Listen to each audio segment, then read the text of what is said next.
Bonjour à tous. Une mère de famille en garde à vue à Dijon après avoir violenté une enseignante. La professeure de français avait réprimandé son fils. La mère s'est introduite dans la salle des professeurs et a porté des coups à l'enseignante avant de tenter de l'étrangler.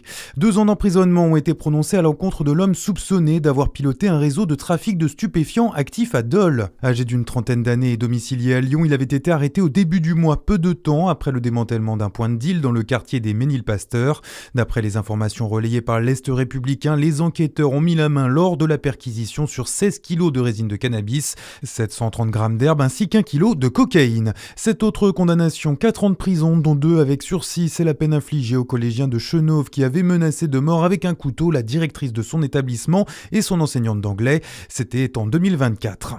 La circulation s'annonce difficile ce week-end en Bourgogne-Franche-Comté sur fond de chassés-croisés des vacances scolaires. La reprise pour les académies de Strasbourg et de Nancy-Metz coïncide avec la 2e semaine de congé pour les Parisiens. Conséquence, bison futé, voire rouge sur plusieurs axes dans le sens des départs. Sont notamment concernés l'A31 entre Dijon et Beaune, l'A39 entre Dijon et Bourg-en-Bresse, l'A6 en direction de Lyon ainsi que l'A40. Prudence également dans le sens des retours, en particulier dimanche après-midi sur l'A6.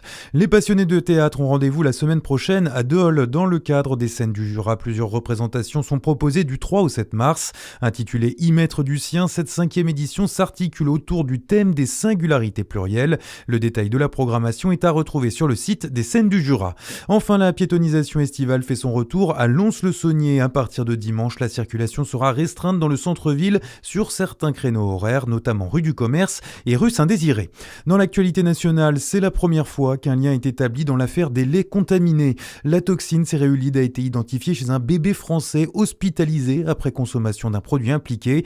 Une information confirmée par le ministère de la Santé, Clémence Lobary. Oui, il s'agit d'un nourrisson âgé de moins d'1 mois. Il a été hospitalisé dans la nuit du 6 au 7 février dernier au CHU de Montpellier suite à la consommation d'un lait infantile, un produit qui faisait partie d'un lot contaminé par la toxine céréulide et faisant l'objet d'un rappel officiel. Alors pour l'instant, les autorités sanitaires restent très prudentes.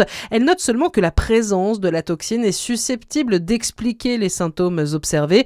En France, au total, une dizaine d'hospitalisations ont été signalées. 3 bébés sont également morts après avoir consommé ces laits, mais aucun lien de cause à effet n'a encore été formellement identifié. Et à noter que l'ONG Foodwatch et plusieurs familles ont intenté une action en justice contre l'État et les fabricants, accusés d'avoir trop tardé à mener les rappels et informer le public sur le sujet. On termine par le sport local, jour de quart de finale pour les handballeuses bisontines. Le SBF tentera de décrocher sa place dans le dernier carré de la Coupe de France féminine contre le Paris 92. Coup d'envoi à 19h30 sur le parquet francilien. À suivre votre météo sur Fréquence Plus.